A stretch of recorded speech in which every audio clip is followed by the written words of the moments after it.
So now I am super thrilled because they're behind that curtain. I'm so thrilled to introduce our special keynote speaker, Shaun Majumder, who will be joined by his good friend and colleague, Mayor Rudy Norman from Burlington, to discuss Shaun's work with OHM in Burlington, showcasing how rural tourism can revitalize small town economies in Newfoundland and Labrador. The keynote speaker is brought to us by Calagro Insurance and Financial Group, so big thank you to Krista, Charlene, and Kevin for making this happen. So Shaun Majumder is a renowned actor and comedian who hails from the small town of Burlington, Newfoundland and Labrador.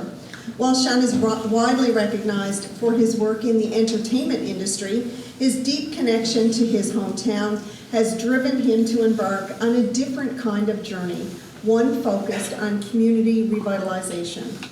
In 2014, Shaun founded OHM, an ecotourism operation born from a desire to create something new in Burlington, a place where hope for economic growth once seemed scarce. What started as a modest idea, a place to stay and eat, has since evolved into a premier glamping and accommodations destination, drawing visitors from around the world. Shaun's initiative has sparked a wave of interest in tourism within his community, inspiring others to explore new opportunities and contribute to Burlington's transformation. Mayor Rudy Norman, along with his council, has been a driving force behind the revitalization of his hometown, Burlington, Newfoundland and Labrador. With a strong background in business, economic development, and marketing, Rudy also played a crucial role in the early days of OHM, the ecotourism venture founded by Shaun Majumder. His expertise were instrumental in developing a sustainable business model for OHM, which has since become a cornerstone of Burlington's tourism industry. Born and raised in Burlington, Rudy is deeply committed to the sustainability of rural Newfoundland and Labrador. His passion for showcasing the unique charm and hospitality of his hometown drives his work as mayor. Since taking office in 2021, the current Burlington Town Council has embraced new ideas and tackled new challenges, leading to significant beautification efforts that aim to boost tourism and secure a prosperous future for the community. His dedication to community continues to inspire positive change, making Burlington a model for rural renewal in Newfoundland and Labrador. And because I know you're not here to listen to me talk anymore, I now welcome to the stage Shaun and Rudy. Thank you, Mary. Awesome. Thank you, girl. Hi, everybody. Good morning. How are we? Come on, let's get a bit more energy, guys. I know we're listening up. Give it up for Amy and Mel. It is an honor to be here, you guys. It really is an honor to be here. I flew in from Ottawa yesterday. I've been on tour doing some stand-up comedy, but this is different. This is me talking about something I'm incredibly passionate about, and that is rural sustainability. And as some of you may know, that is something that I'm incredibly passionate about. Some of you may have followed my story. Some of you may have seen lots of things that I'm going to show you guys tonight. But something that I see here today is community leaders, passionate community leaders. And we are all in the same boat. We are all here together to fight, to change our communities, to fight for our communities, to get them to be bigger and stronger than they ever have. And that's something that I think that unites us all. And for me, it's interesting because I was raised in a small town in Burlington, Newfoundland. And today what I'd like to talk to you about is kind of my journey, how, it all started from one place. And then, I wanted to do certain things. I was inspired to do certain things. I was driven by my heart. And then that train got on a track. And every now and then, something happened, took me off the track, and I had to go with the flow, and we're going to keep on going. And so it was about adaptability and going with the flow. And so today I want to take you through that story. And one of the things that was really important that kind of came to me was when we talk about story, and we talk about what is the rural story? I mean, the rural story has been ever-changing since the 50s here in Newfoundland, since the 30s, the 40s. It always has shifted and changed. But the story that rural has kind of been telling for many years has not always been a positive one. It's been a real challenge ever since resettlement, and that started happening. And I understand the strains on government, and I understand now how financially it's a real tough thing. But I'm one to fight against the urge to say that small places are a problem and they need to go. I'm on the full opposite end of that spectrum, as probably some of you are here today. So I want to take you through my journey and my story about rewriting the rural story. I think that's something that really struck us when we were thinking about the purpose of what we're doing at home. That was a big thing. It's like, what do we want to do? What can we all unite behind? What is a purpose that we can all to unite behind? And rewriting the rural story was something that me and my team in Burlington, we were all like, yes, I think this is what we can get behind. And I really hope that maybe you guys can get behind this as well. So let me start by telling you, where am I from? From Burlington, Newfoundland. Burlington is a very small place, 350 people. We have members of council here today. Let's hear it for Burlington Council. Burlington Council, the boys, and this is a great council. I've been through a few different administrations, and the current council is an exceptional council right now. We're getting a lot of stuff done. They're getting a lot of stuff done. So Burlington is a very small place. And not in the middle of nowhere, but we can see it from here, population 350, including youngsters and pets. And there's been no crime since I robbed Danny Foster of a goal playing road hockey in 1981. That is a fact, and he's still sour about it.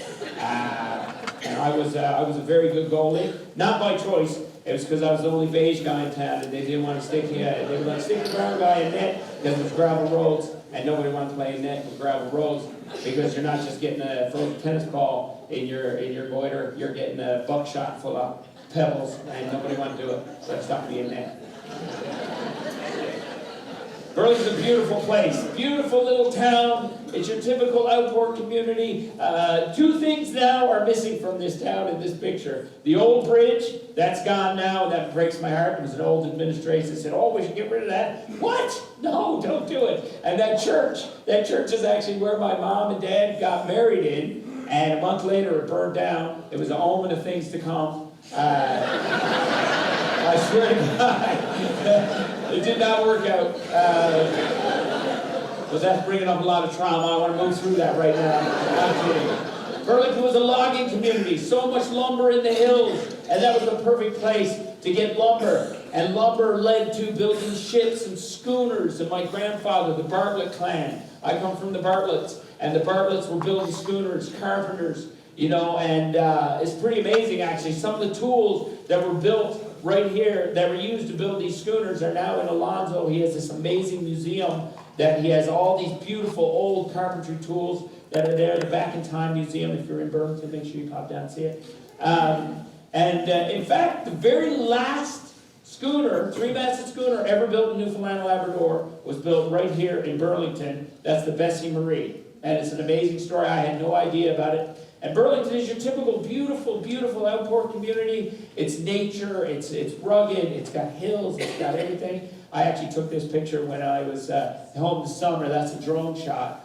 And it's a beautiful protected harbor. So you can see it's just a stunning place. And it's where I was raised. It was my childhood home. And look at the look on my face. Happy. Right? And that was something. I was running around. I had freedom as a kid. And when you're raised in a small town like that, no matter where you stayed, this was my trailer I lived in, right? I had a tiny little tin box trailer that Uncle Roy let us stay in there. We were living in this. This was it. And we had no money. I had nothing. Came from nothing. But I didn't know I had nothing, you know, because of where I lived. And that's inside the trailer. That was a couple of dogs that we had. There's Stray there and my little wiener dog. And we used them for meat. We did have a lot of money. We had to eat the dogs. I'm kidding. We didn't eat. That was wiener and that was Stray, and they were two. We were very much dog lovers. But it all starts with a place of love. The love of place is the most important thing. And when I was a little kid, and I knew that this place had such an impact on me because of the freedom and because of the beauty of where I lived, that was there. Look at that happiness. That's me, surrounded by my cousins, Daryl and Sherry, my sisters in the back. You see the little beige guy in the middle. Isn't he cute? One of these things is not like the other. Oh, but I was happy. But I started getting older. I grew up in this town, and eventually I became way too sexy for the town. As you can see there, with my little mustache. And I had to go. I was too sexy. And you see the mustache? I actually had that mustache very early on. And that was the other thing, when we were playing road hockey, I was a big Toronto Maple Leaf fan growing up, and I wanted to be just like Mike Palmateer. He was my favorite goalie, and they wouldn't let me. They said, here, put on this Oilers jersey, you look too much like Grant Fuhrer. You know what I mean? Anyway.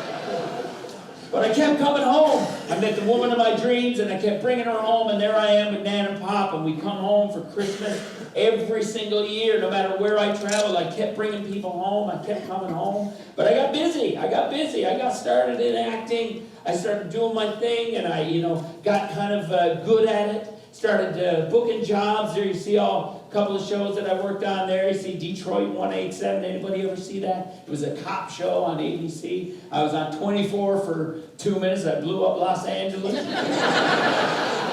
Did anybody see those episodes? People still, they're like, oh my God, John, you were on 24. I go, I know, but I had to be stereotypical, you know what I mean? Like I didn't want to play the traditional thing, because remember when Donald Sullivan, he was chasing me, and I remember my character was hiding out in the bus, and he came in, he was like, hey, we got you now. And I felt so bad, I had to do that accent and everything, you know what I mean? Because it was Hollywood. And he looked at me and said, what are you doing? I go, how you getting on, boy? Right, I had to do that Newfie accent, and I didn't like it. 22 was I was very busy doing 22, but you see, I only did shows with numbers in it. But of course, then I also did Uh-Oh was one of the biggest shows I ever did. Look at I sold my soul. Look at that. We're in a mouse, that's in St. John's, Newfoundland. We did that, we brought it there. So we were busy, but I kept coming home. And I could not stay away. And I, got a boat. That's important when you come home. You go to this, got a boat. But then I needed some land, right? Needed some land. That's what I need. I got a boat, need some land. And I started asking around. I'm like, boys, is there anywhere here now, whenever I come home, I'd love a little piece of land, just one day. I didn't know what I was going to do with it, but it'd be good to have a little piece of land, right? And it turns out the school that I went to, Greenwood Elementary, there it is under construction in 1937.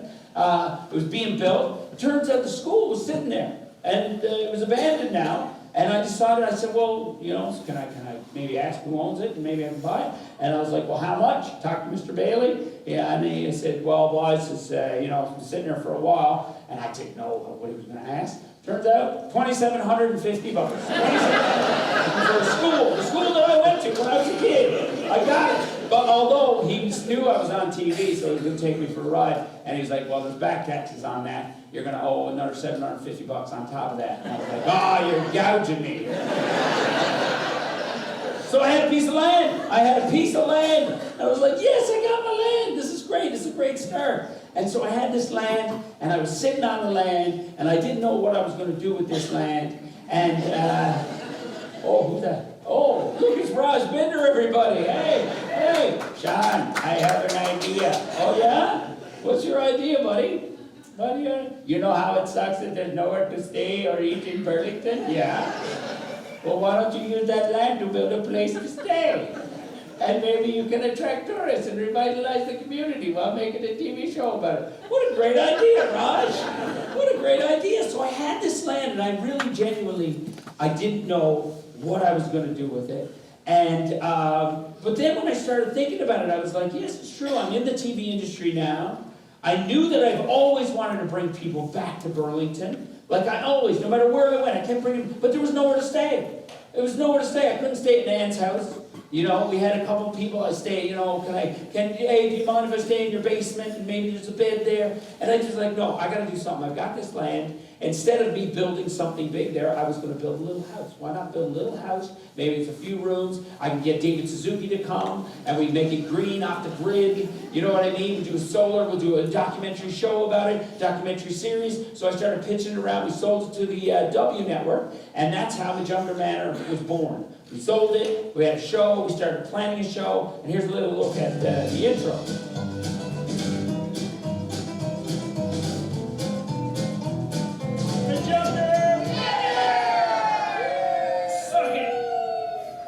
Burlington was once a happening spot. It was a busy shipbuilding and logging town. But like a lot of other small Newfoundland towns, in recent decades, it's fallen on hard times. This used to be our hiking rig, now turned into a holding pen for chimpanzees, apparently. All this was like downtown Manhattan, stacks and stacks of lumber with people just kind of sitting on, like in nice clothes, Sunday dresses. 1 or 2 sawmills that are around now. Back in the day, there was how many? There was like 7 in the town. It's not the bustling Manhattan it was in 1936. It's the lamest playground I've ever seen in my life. For people who come to town and have these crazy ideas that they want to build a greenhouse off the grid, if it doesn't work out, we're playing hangman, baby. Oh yeah. Now the members of the community were not too appreciative of my comments about the playground. Tom go, you make fun of our playground. We got money for that playground. They were not happy. But it is what it was. And I knew that what I was going to do is build a house. I was going to build a house. And I didn't know what. I didn't know exactly what it was going to be. I just knew I wanted to build something. But, of course, first, you know, the scary thing is now, oh, here's Shaun Majumder. What's he going to do? You know, coming into our town. I had to go to the town, and I had to pitch them this idea. And that was one of the scariest moments of my life. My house, this house, our house, to be something special, something different, something that stands out. Not only in the area, but in the province. Not only in the province, but in the country.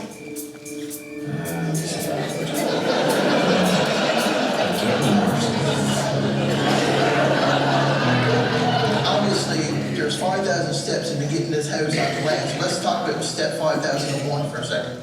Marketing, right? Who's going to be in charge of that? Yeah, Right? Okay. This doesn't make sense from a business perspective. Who's going to own this? Who's going to run it? Is Shaun retiring and moving to Burlington and you know, going to be old Skipper Majumder waiting down the counter in his restaurant? No. You're not going to be here to count the pennies. That's right. Someone got to count the pennies, Yeah. right? Yeah. Someone got to be in charge of marketing.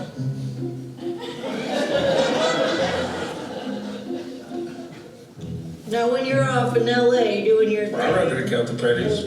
I'm not gonna make fun of Rudy. you are right now.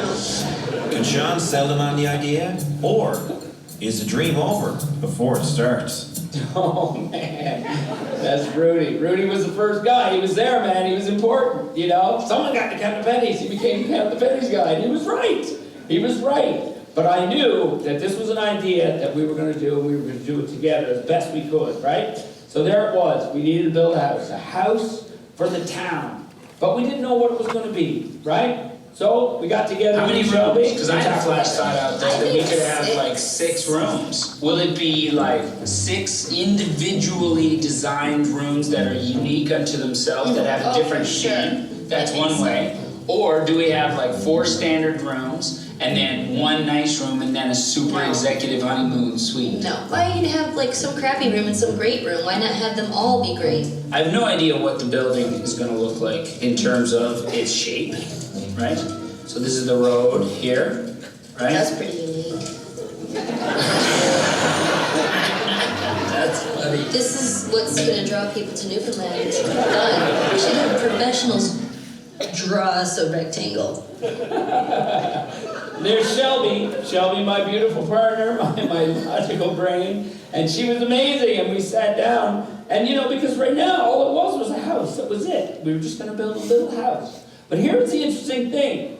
We knew what we wanted to do, And one of the pieces that I actually didn't include in here, but I want to tell you about it now, was we took our story and I went to Zita Cobb, because Zita was just starting her big Fogo Island Inn project. It wasn't built yet, it wasn't done, it was under construction, but her mindset and who she was something that aligned with something that I wanted to do. So we went and we sat down, we talked to her, and I showed her this idea of a house, just a house. She goes, no, you can't do that. You got to do something high-end. It's got to be very, very high-end. I was like, are you serious? So we reached out to architects, and we did a whole call, and we had them, a whole bunch of different architects pitch to us an idea. And eventually we landed on one architect out of St. John, New Brunswick. They were acre architects, and they came back, guess what? They came back with a rectangle, basically. And it was amazing, but it was cool. It's a professional cardboard rectangle house. And it was high-end, it was luxury, and I was like, this is what I want. Oh my God, I started believing in this idea, right? I was now, remember now, we started with a little house, now we're doing this, right? And I was like, okay, well, how much is it going to cost? $2.6 million. I was like, are you kidding me? $2.6 million. I was like, that's fine, don't worry about it. Government got lots of money. Right? So what are we going to do? We're going to go to the government. This is great. This is great. Now we got this TV show. We got to shoot a TV show. We got the design. We're going to go to the government and we're going to show them the design. They're going to be like, that's amazing. We'll give you all the money and then we'll get started. And season 1 will be all about us starting. We got this pot of money. We're going to start building the manor, right? And then by the end of season 1, then we'll have like the manor partially built and we'll have other side stories. That was the plan, right? Boom, boom. We go to the government and they're like, what are you, crap? No, big no. I mean, it was intense. It was good. We went in, we had a very big plan, everything, and they literally were looking at me going, there's nothing in Burlington. There is nothing in Burlington. You have nothing to prove that this, why would we give you all this money when there's nothing there, right? And I was like, oh, boys, well, that's the whole point. I'm trying to start something here. Give me some money. We got to do this. No, not going to do it. So we were like, what are we going to do now? Because now we remember, we were like, we got this show we got to build, and we got to build something for the end of the show. So now we were just like, boys, we got to do something. And we didn't know exactly what, but we came up with a plan. I was partnering with my very good buddy, Peter Blackie, right here from Gander, actually. Any Blackies in the crowd? It's probably related or somebody. But anyway, so Peter and I were thinking, okay, we got to build something. What are we going to do? And we were obviously, a lot of what motivated us was this idea of resettlement and how we did not want Burlington to be resettled. So we came up with this idea. One of the builds that we could do was a floating house. We thought this would be a great idea. We'll build a light frame house, we'll put it in floats, and we'll float it, and we'll make that a part of our kind of like symbolic gesture to what we're going to do. But then we also were working with somebody else, and we said, well, another thing we could build is a community greenhouse. So we thought, okay, this is going to be great. We've got this beautiful little floating house we could build, and then we're also going to build a community greenhouse. So we got doing that. We built the community greenhouse. We're like, this can have an impact on the town right away. Right? So we did that. It was amazing. People were engaged. They were in there planting. We started planting vegetables in there. It was amazing. It was so cool to see. We even came up with a brand, Hummock View Greens, right? And we had it, and it was amazing. We loved it. And then we thought to ourselves, well, at the end of the season, what are we going to do? We need to throw a party to celebrate the opening of this greenhouse. We got this greenhouse, we're going to do a farmer's market, we're going to do vegetables, what are we going to do? So we invited chefs and musicians, and we thought, let's throw a big party. We'll throw a big party, we'll celebrate the opening of the greenhouse, and we'll call it The Gathering. The Gathering, this is how The Gathering came to be. So I just want you to just take a moment and see the evolution of how things can go. Because everybody, like, you know, has anybody here been to The Gathering, by the way? Make some noise, applaud, applaud. So you know, it's this beautiful festival. And people are like, oh, Shaun Majumder came up with this idea for a festival because that's what he does. He's an event planner. Like, I'm like, no. I had no intention of being a guy who ran a festival ever in my life. But this is the journey that it took me on. And then we did this thing because it meets with our original goal of rewriting the rural story and bringing people to the place. We wanted a place to stay, we want a place to eat, and we want to bring as many people to Burlington as we can to share that place with as many as we can. And this was the perfect way, The Gathering. And it was perfect. We're going to invite a bunch of people, chefs and musicians, But then Raj has a good point. Shaun, there's still nowhere to stay. And I'm like, it's true. Where are we going to put our chefs and musicians, right? There was nowhere to stay. We don't know. So we ended up having to go out and buy prospector tents. That's what we did. We bought a bunch of prospector tents, and we said we're going to put them out in the cove, and then Shelby and her mom are going to design them in nice inside. And then we're like, okay, good, because we got to do it, because the people are coming. They got to stay somewhere. And then so Shelby, they went out. Over at Tent City, Shelby and Laura's work seems to have paid off. I wanted people to walk in and have more than they expected. It's almost like 5-star tent village. This is not what we expected. We were like, oh, you guys are gonna get a tent. We got a canvas house, and they did it exactly to the specifications that we had drawn up. Yeah, unreal. Look at these little things. I actually want to do this in my heaven. Look at this. Right? It's beautiful. One of the most amazing experiences walking into the tent city and seeing chandelier, the bed made, everything set up was just from the little details to the grand scope of all of this. I've been blown away.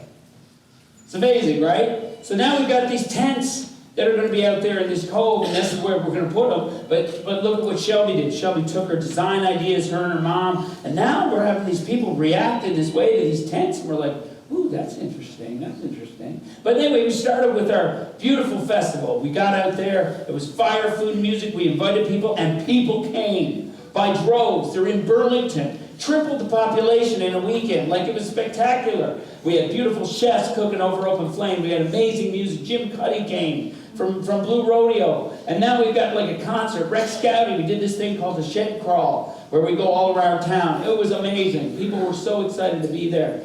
And it really was. We didn't make it fancy. We just kept it simple. It was all about being simple. It was literally a gathering of human beings who came together to enjoy the very basic elements of what rural Newfoundland is all about. Fire, food, music, having a boil up on the beach. You know what I mean? Like, keep it simple. Don't try to fancy it. And that's what we did. And Peter Blackie, he launched his floating house during the first weekend, and we had no idea the impact this would have on people. There were grown men literally crying on the beach when they saw what we did, and this beautiful floating house going by that was lit up from the inside. And we told the story of resettlement, and it was really, really powerful. But right away, from this moment on, I'm like, we're doing something special here, and we're having an impact on people who live, and also for people coming from away. We had people from Ontario, we had people from all over the place, and the big problem with me, the way I set it up from a financial perspective, I was like, pay what you can. I remember. It was like, pay what you think it's worth, Like, I have no idea. I didn't know I was going to charge a ticket. I just wanted people to come. And I think we had a jar with about $3,000 in it afterwards. It was just $3,000. That's all. People dropped it in. But more importantly, we changed people's minds. And then as people were leaving, they were like, my God, are we doing this again next year? I didn't know at that time. But here's the thing. Now, I'm like, we went outside and we were cleaning up Tent City, and I was like, boys, what are we going to do with all these tents? Like, now we got all these tents, what are we going to do with these tents? I don't know what I'm going to do with these tents. I got a manor to build. And they were like, I started talking to one of the guys who worked there, who was staying there, Joe Dix from Marble Inn. I don't know if you know Joe. There's Joe. Joe Dix from Marble Inn. We were standing around, he was helping clean up. And then he pointed out a very good point. He was like, Shaun, you don't need no manor, boy. No, buddy, you got to save your money. Rent the tents out, you idiot. He's like, this is your first phase of accommodations here. And I was like, oh my God, maybe these are the beds. Maybe this is, who needs a manor right now? Maybe we could just do this. So I had these tents, and I was like, oh man, that's a very good idea. Thanks, Joe. Joe's a smart guy, right? So I started planning. I was like, oh my God, I got these tents. Great. I got prospector tents now, and I got a bit of land. I knew where there was some land down behind where I was, and I started thinking, okay, we put the prospector tents there, and then maybe we'll go out. It's going to be green, off the grid, environmentally conscious. So we're going to use compost toilets, and we're going to use solar power. It's going to be amazing, and I can't wait. I can't wait to share this with as many people as I can. We had 2 different sites. I actually went out and bought some land. right? And started planning. It was just a piece of land. I bought a building and a piece of land. And then we actually went and we talked to another guy. We were down looking at this one place, Loggers Lounge, where we, the boys would go down drinking beer all the time. And it was a beautiful spot right down on the water. We're like, find out who owns that land. There was a guy who lived in St. John. We called him and said, do you mind if we maybe put some like tents here? Because, when you're building tents, it's not like you're digging a whole thing up and you're doing deep construction. It's just literally laying tents on the land. So we knew that we could get away with putting them on this guy's land as we talked to him, and then the other piece of land was going to be great, and I was like, boom, this is going to be good. Now it was Burlington Come Home year. So what we did for the TV show, we were going to say, hey, listen, we need to get these tents up in time for Come Home year because we're going to put people in these tents. And I'll tell you, we were like, well, how are we going to get the money to pay people to do that? Well, God bless the JCP, am I right, people? The JCP program, we had a JCP and we hired local people, we got her done. Shaun and the team awesome, but met with all kinds of obstacles to get the tents built in time for Come Home weekend. But with one day to go, Mother Nature is making her presence felt. Guests are on their way, and they've already booked these tents to stay in. Man, Pete, honestly, just kind of freaking me out a little bit. Luckily, the frame is intact, and they have an extra tent they can slip on over. Then they race to complete the final 2 tents. Having a little bit of panic, realizing that we were in over our heads. But Team Awesome is actually awesome. Despite the fact that they're the bad news bears of construction, in the end they got it done. We got it done. We got it done in time, and there were our tents. It was going to be amazing. This was tents 1.0, right? And we had these beautiful tents. Now they're on the land. Now the whole project takes on a whole new vibe, right? We've got these luxury, what we call luxury glamping. Look at the light, solar power. We had solar power hooked up. We brought in compost toilets. This is amazing. We shot it all for the TV show, and we just knew. It was like, these are good. If we can share this with many people, this is going to be awesome. People are going to come to Burlington in droves. Then we had enough money left over to build this pod. This one little hard structure. I mean, it was the most money we spent, but it was awesome. And we built this little pod. It was designed by Peter Blackie, inspired by local architecture, and it was awesome. And I even started branding now. It was all coming together. Ohm, I named it Ohm. The fact that Newfoundlanders call home, Ohm, we dropped the H.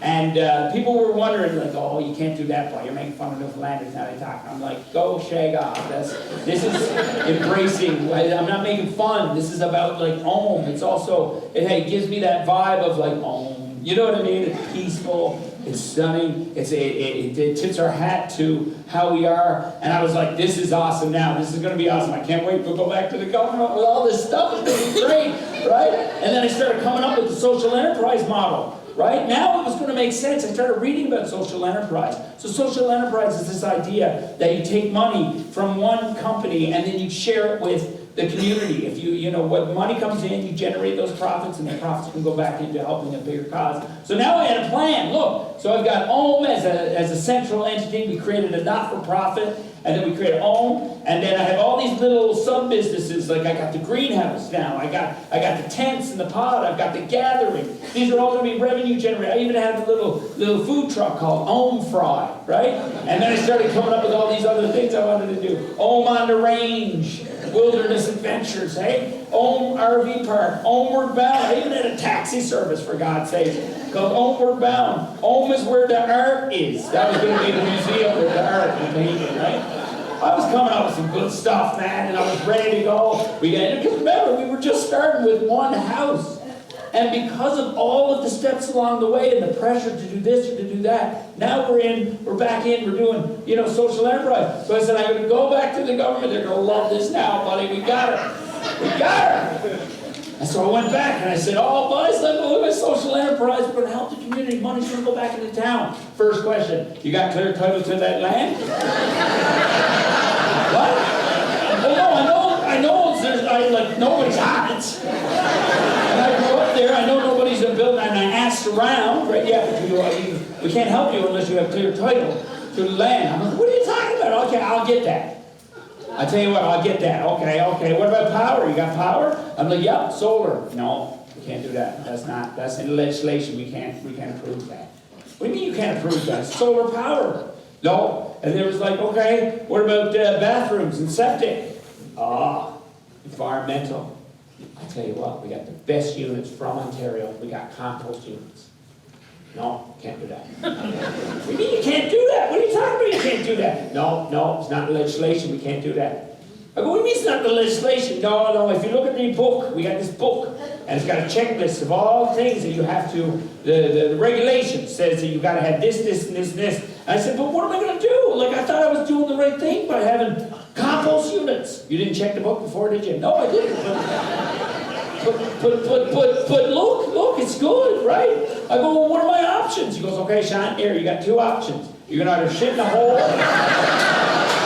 run it up to the harbor, because that's in the book. What? That's to be serious. That's what you're talking about. You shit in a hole. Yes, Shaun, honest to God. Look, I know it's going to sound very good, but honest to God, I'll give you approval. If you shit in a hole, if you get a hole, dig a hole, put a box on top of it. Just do it. Do it over on the side. Or run out to the harbor. Oh, wow, this is great. So Newfoundland legislation is really up to par with the future. I was pissed. I was like, oh my God. Well, what am I going to do? I was like, oh my Jesus, what am I going to do? I got all this momentum now. And then the government was like, no, we can't do it. I was like, well, they are right. Technically, I get it. You know what I mean? I had a tail between my legs. I knew that I was, so at the end of that season, I went back to Los Angeles, and I really was. I was gutted a bit, you know? But remember the house? I got some news about the floating house. I was like, oh, how's that going? Oh, shit. Yeah, big windstorm, smashed up on the beach. The thing was gone, right? And then later that winter, we had the most snow we ever had in Burlington in 1,000 years, and every single tent crushed under the snow. And I was like, are you kidding me? So I can't get approvals for anything. I can't run the business. I don't know what I'm going to do now. All of my tents are busted, and I got nothing. I got nothing now. So what am I going to do? Thank God, you know. I found out too. I was like, well, what are we going to do? What are we going to do for next season? We got to have a story from Majumder Manor. No, turns out that was canceled. So everything was just kicking me in the guts, you know. But you know, yeah, I know. Shut up, Raj. I know it's not good at all. But thank God I had insurance. Can we grow? Who's awesome?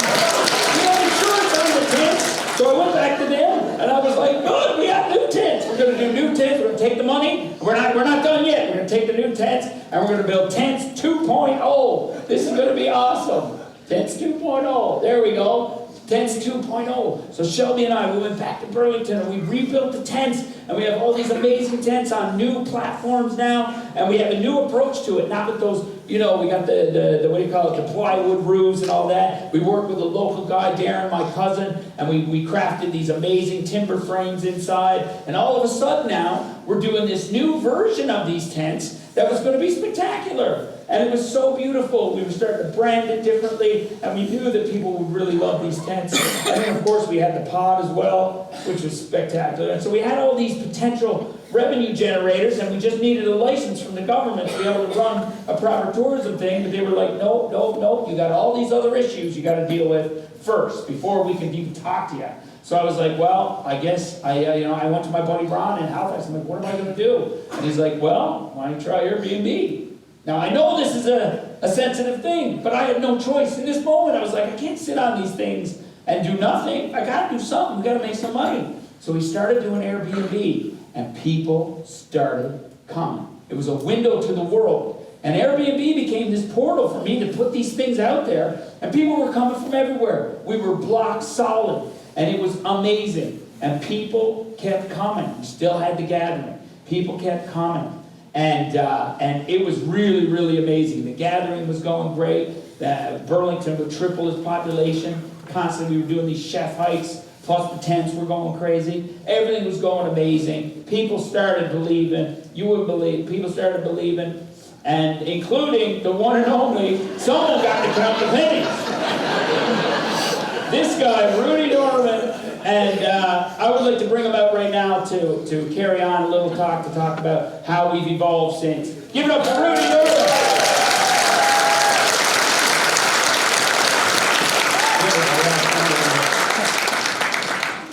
Shaun got a feature in public speaking, I think. So yeah, the big question is, did any of this work? Shaun showed up in Burlington with a crazy dream. Some of us were kind of against it in the beginning. Sure. But what happened after that? So Shaun really lit a spark in Burlington. And from there, when he basically showed us a proof of concept, people started catching on to the vision. And right now in Burlington, we've got a bunch of other accommodations that have started up since Shaun actually did this. I'm going to run through them real quick. We've got the Lighthouse Inn. The Lighthouse Inn is actually owned by a councillor. Lonzo Saunders is here somewhere. Wave at me, Lonzo. Right over there. Lonzo's over there. Give it up for the Lighthouse Inn. He built that himself. He built that himself. Yeah. We've got Ocean Breeze Haven, which is owned by a local couple. Sonny and Bonnie Nova own Bird's Eye View. They built it like a birdhouse, and when you go inside, it looks like a birdhouse, and it's really, really cool. And there's giant cats everywhere running around.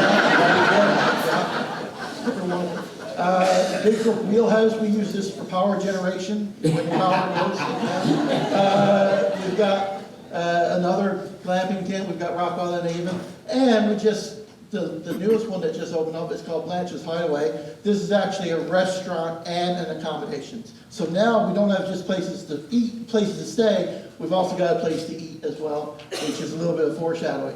So this clicker doesn't work that great. So we start with nowhere to stay and nowhere to eat. Now we have a place to eat.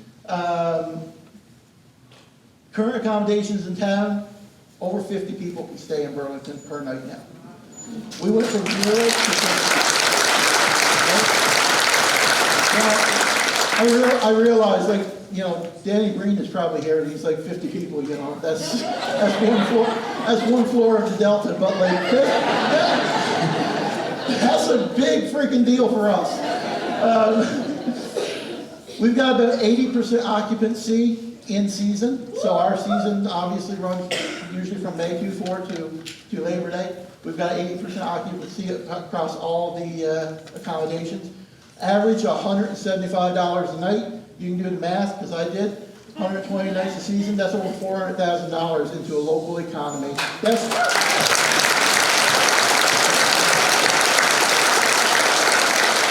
almost double our municipal budget every year. We've got a couple dozen people who are employed by this every single year. And here's a tip to the provincial crowd, because Shaun's hard on you. Because of the new Municipalities Act that's coming in January, obviously now it's going to be an increased tax revenue, because most of these are still on Airbnb because the government is setting up that good stuff. But anyways, at least we can tax them. We get people visiting from all over the world. Dozens upon dozens of countries have been represented. We meet amazing, amazing people. And I want to talk about real quick, a couple quick stories. Yeah. So a little while ago, I guess, a guy showed up at Alonzo's Lighthouse. And him and his wife showed up, lovely couple from Germany. So Alonzo and Gayla meet with him and greet him, and you're in Newfoundland, just touring over Newfoundland. We came to Burlington, we saw you on Airbnb, we thought it was interesting, staying in a lighthouse. We wanted to come, so great. So they're there for 3 or 4 days. That's not uncommon. Lovely couple from Germany showing up in Burlington these days. That's not the end of the world. Show them the picture. Oh, hold on, we're in there. Oh, so, you're ruining my reveal here. Sorry, buddy, sorry.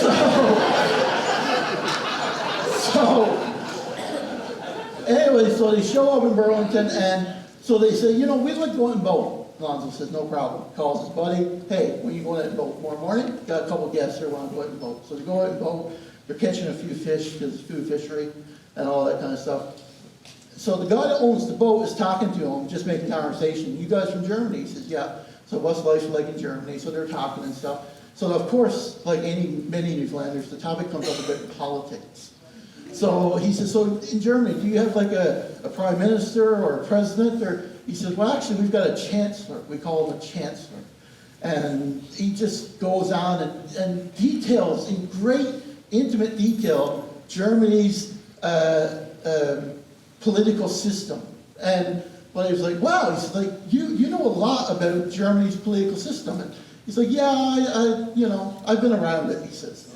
And so he comes back in boat and they get off in the wharf and he's like, thanks so much, and we had a great experience, and he goes on. And we just don't think a whole lot about it until they came back to Newfoundland. And the guy showed up and we recognized him when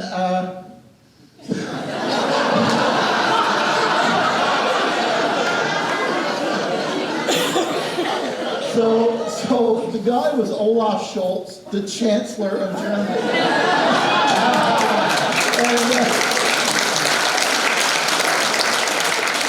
I actually corrected a government official when they came to Stephenville and did this. They said, Chancellor Scholz's first trip to Newfoundland. I was like, actually.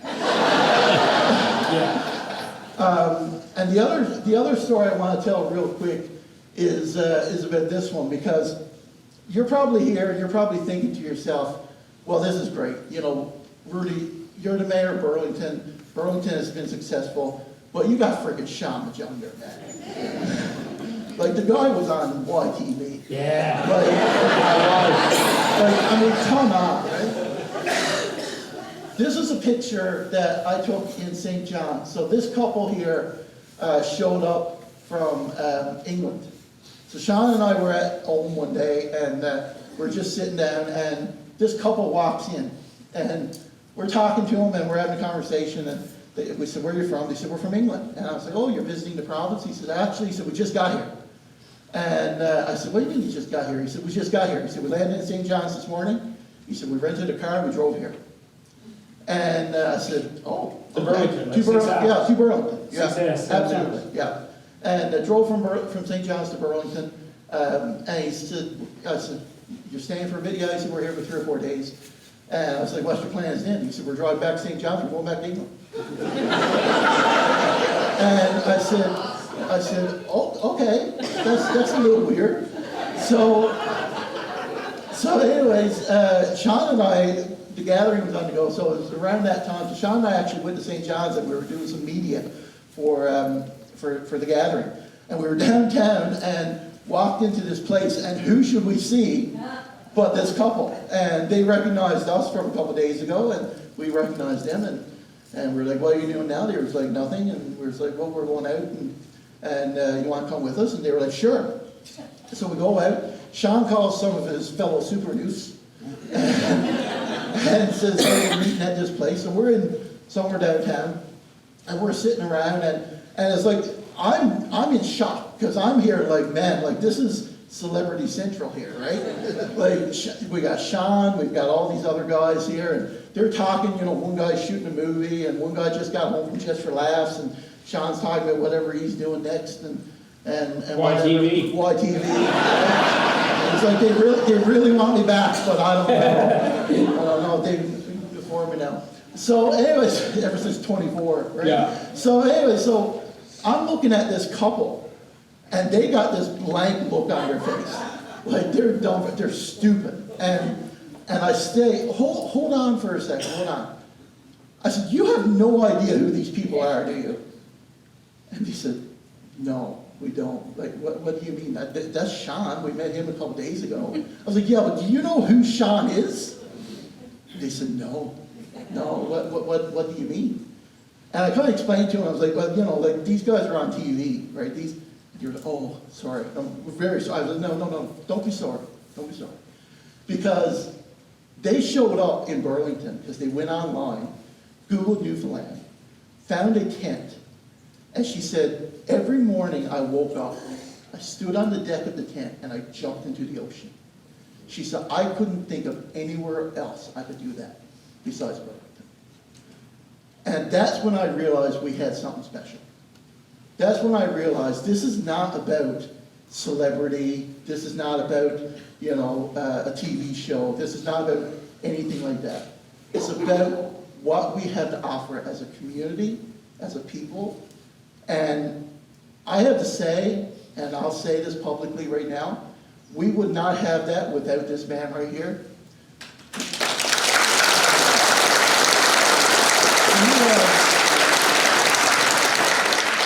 He showed up in Burlington and he was willing to be crazy. And he presented this idea and he took ridicule, he took criticism, he's been lied to, he's been stolen from, he's been used, he's been taken advantage of in a lot of different ways, not in any of the fun ones.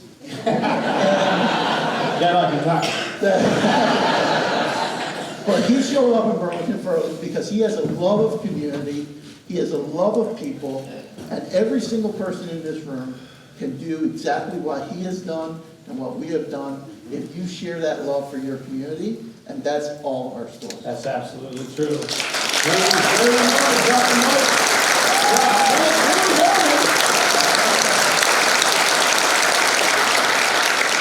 Well, listen, I know we got to wrap up here, but you know, the big question now is what's next? You know, like what is next for our community? What's next for your community?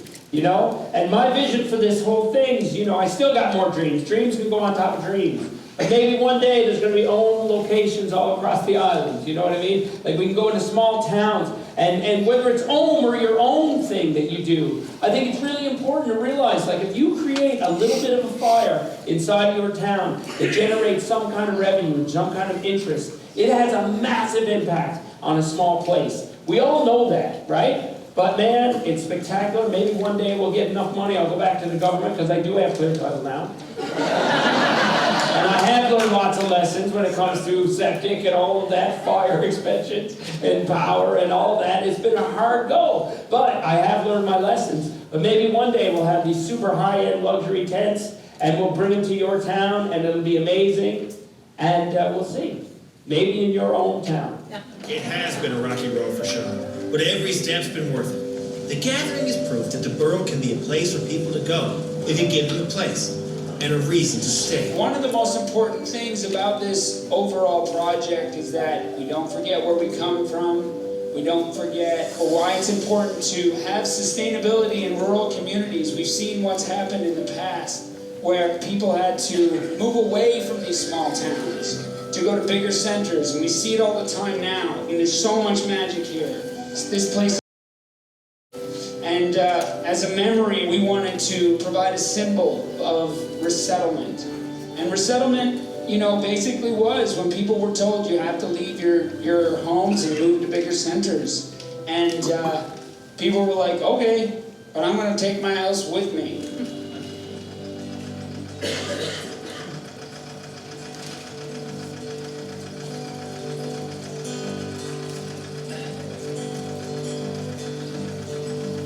We put pennies on our eyes, set ourselves upon the water on a raft, save our souls,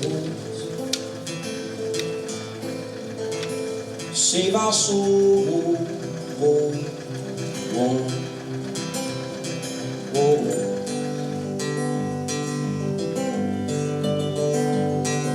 Map is curly edges, trails are made of pens and markers on the page. Catch our souls, catch our souls.